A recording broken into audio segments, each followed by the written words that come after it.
Hello guys, I'm Robert Batlle. Today we're going to talk about headsets. So we go.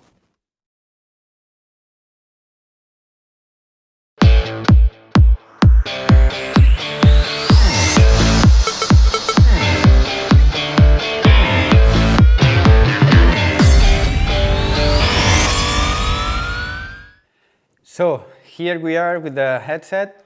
This is the headset we all know, more or less. In this case, we have two headsets, one for me and one for my mechanic. Some people are using three of them, so two mechanics and the driver. But I think with two, it's more than enough. So this capture I divide on 4 different topics. How we use the headset with Sergio, my mechanic, how we think we have to use it and how we do it and so on. Then also some examples, like on some races what we did or not. Also things we do not to do. So things which you should not do it in a race. And the last one will be, we'll go to Amazon here in my computer, and I will show you more or less how to do one of these things, but quite cheaper, like 100 euros or 120 euros more or less. So many people ask me about it, so finally with some other guys from the WhatsApp group, the Mugen WhatsApp group we have here in Spain, they did it and I asked and so on, and I finally found some things in Amazon. So I will show you if you want to make some cheaper headset and not to spend like 300 euros or 400 euros. So here we go. At the beginning, we test the headset like 2-3 years ago, and it's difficult to concentrate yourself when you're talking to you, at least from me. If you are 100 focused on racing and someone is talking to you all the time, finally you will crash for sure. It happened on F1, so for sure it will happen to us. So I think it's good thing to have some regulation when we talk to each other, internal regulation, I mean. So we test a lot when we practice. Remember, if you still didn't watch the chapter 1 about practice and so on, here you can go directly and you will see how I practice and some other tricks I have. So when we practice, Sergio is talking to me so much, so trying even things outside RC, trying to be focused on the car, on racing, and also trying to listen him. So we're doing it since like 2 years ago and still didn't get a good result. So, but we are still practicing and testing. Like 2 days ago we went for practice, and even though we practice and practice, we don't get any good result. Now I can be more concentrated than before, but still not a good step forward. So we will try, but it's quite difficult. So when we arrive to a track, we always take like 2 zones, or 1 or 2. Normally we use 1, like straight, for example, but if the straight is not so long, we decide another part of the track, saying like an easier part. So the straight is always the zone 1, and the first practice, the driver decide like, okay, on that zone, from here to here, you can also talk to me because it's okay. I don't need to be super concentrated. So from our point of view, 2 zones maximum. If it's possible, 1 will be okay. But from here to here and from there to there, always like 2 invisible lines, just because the driver will be concentrate, but at the same time will know that probably from here to here mechanic will say something of the ones I will tell you now. So this is the first point when we go to a racetrack. So once we have this clear, anytime we practice, for example, on a race, we can say like, you can use this line, or you can follow that line, or I saw that guy making a triple, so you can make triple, and things like that. On the same time, we are racing, so we can improve in the practice this thing, and it's good to have this because you don't have to wait until the end of the heat to know that you can go forward, you can go longer, or whatever. This thing is quite good on this. Also, for example, when you are on racing and you have qualifying or final or something like that, and on zone 1, for example, you arrive and the mechanic says not the fast lap, but the lap you're having. On qualifying, if you have 5 minutes, in the middle of the qualifying, we say you are first or fifth or whatever, and the gap between the first to you or between you and second. But every single lap on qualifying and finals, we see the lap time. Lap time is always on the zone 1, always the lap time. And on finals or qualifying, the gap between the one you have forward or the one you have on the back. This is the main thing on the headset, and this is really important on the RC. I think it's one of the big steps we made, also because we don't need to yell and like talk too much and super hard to the mechanic and things like that. So it's better for us and for RC in general. So from outside, see us now and everything is more quiet and more polite and so on. It's much better than just to come to see RC for first time and see yelling everyone and what the fuck are you doing? This is super bad for the people outside, so I think this is good step up. We have also, for example, when we are practicing or making qualifyings, we have an instant, I can say instantly the change I need to do on the setup. So I say to Sergio in this case, we need to go bigger roll bar or softer spring or something like that. So he notes it, and then he can start to do it while I'm marshalling, for example, and then we do it together.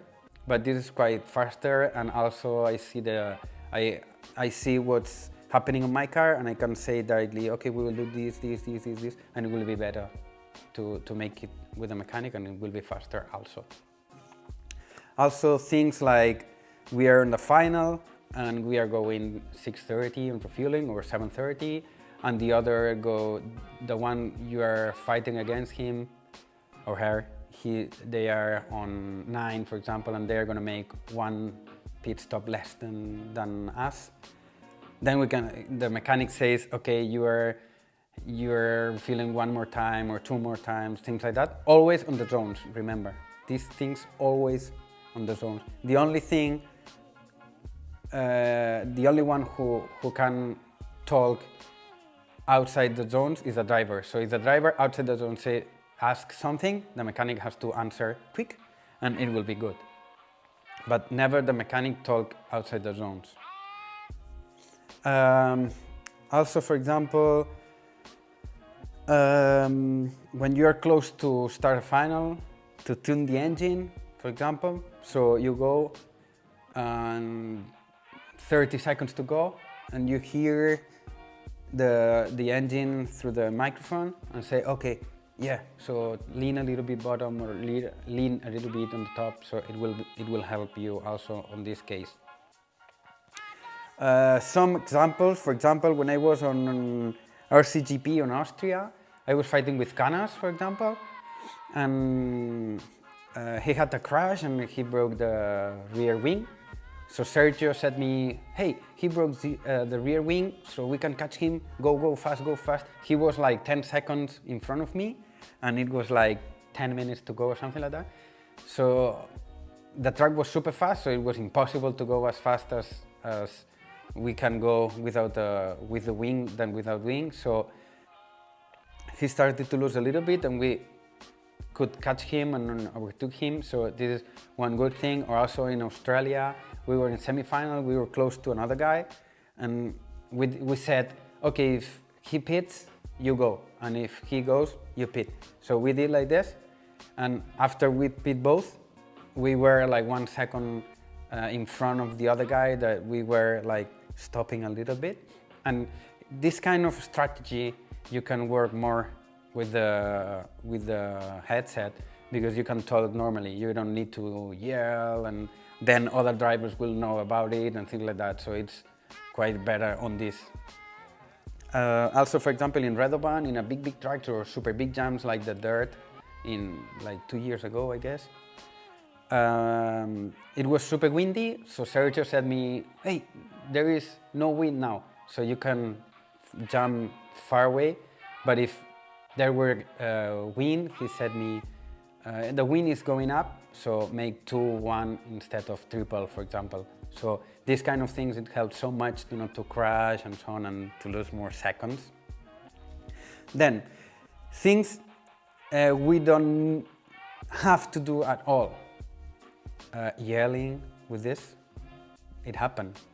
Many people is yelling here, so you know what happened, that then the driver just, you destroy driver's ear. Like, it's completely crazy if you yell here.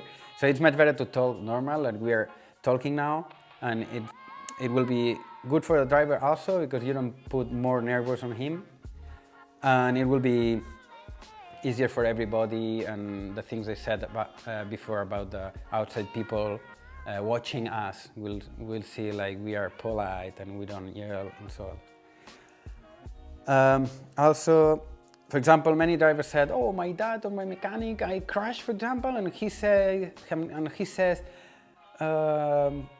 why you crash, and you don't have to do it, you are whatever, things like that. No need to do that. I mean, it's like, if a driver crash, this is the worst thing it can happen. So don't need from the mechanic to repeat again what he did. So if you want to say to the driver, you don't have to crash here and things like that. So when we finish the heat or qualifying or whatever, go to the driver and say, you don't need to do that, or you don't need to do that, and blah, blah, blah. They will be okay, but not in the middle of qualifying, yelling to the driver why he or she crashed, because he already did it. So it's better to calm him down or her down, and it will be good to all team and to have a better result. Also, this thing on the microphone, to go down and up, for me, it's super bad to concentrate. So when you go down, it starts to listen a little bit noise here. So every time you go up and down, it changes the noise, and you think that someone will talk to you. So if finally you don't get any information, you just got unconcentrated and you will crash, or at least I crash. So it's better to go always like down here, and if the mechanic have to talk, have to say something to someone, just put the hand here, make like this a little bit, and then you can talk, and it will be good. This, it's almost, you don't hear it, so it's good to have it also. As I told you, the only one who have to talk outside the zones is the driver. The mechanic cannot talk outside the zones.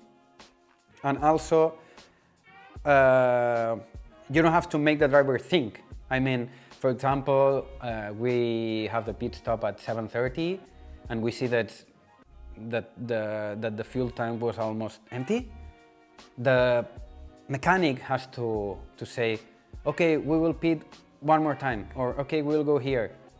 Not to ask to the driver, what you would do, because maybe we need to go to 7:30, or you want to stay on 7:30, or you want to go to 6:30, or something like that. No, because what will happen? He will crash, for sure. It's just super sure that if you make the driver think while he is focused 100% on the car, he will crash. So the best thing is just to say the information always into the zones, remember, about what we will do if something changes, like if some crash or if some fuel tank, some fuel is missing or something like that. We will say to the driver the information into the zones, and that's all. We will not make the driver think about what we should do and things like that. So with this, we will go now to the computer. I have here the Amazon. Yes. Yeah, here we go. This here we have the Amazon. This is Spanish, but we have here the ear protection headset. So we have many of this. We can get whatever, I don't know, this is US dollars now. So like, for example, let's say the 15 one. This is okay. Remember, we have to cut one ear because we just need one ear to make it EFRA legal or IFMAR legal. So we cannot use the two ears. So we'll have one ear, the motorcycle headset here, we will see later, and then the microphone here to there. I will show you now. Here, this is the motorcycle headset. This one, for example, it's 76 euros. So this is the thing I told you that it's on the headset. And this is the microphone. Remember to have this. So the microphone will go to your mouth easily. So remember, this to the ear, this to the microphone, and this up to the ear protection here, for example. You can put this here, here the ear, and here the microphone to your mouth. So this is all. If you see $15 and 75, so it's like 100 euros. It's 100 euros more or less. So it's quite cheap, and I think it's better to have this than not to drive with any headset, because this is super expensive. So it's better to make that one for yourself, and you will be much better driving with your mechanic or with your friend and so on. So I hope you like it. I hope I explained well all these things on the headset. I think it's really important for the RC, and I think in 1 or 2 years any of us should drive with this. It will be better for everybody.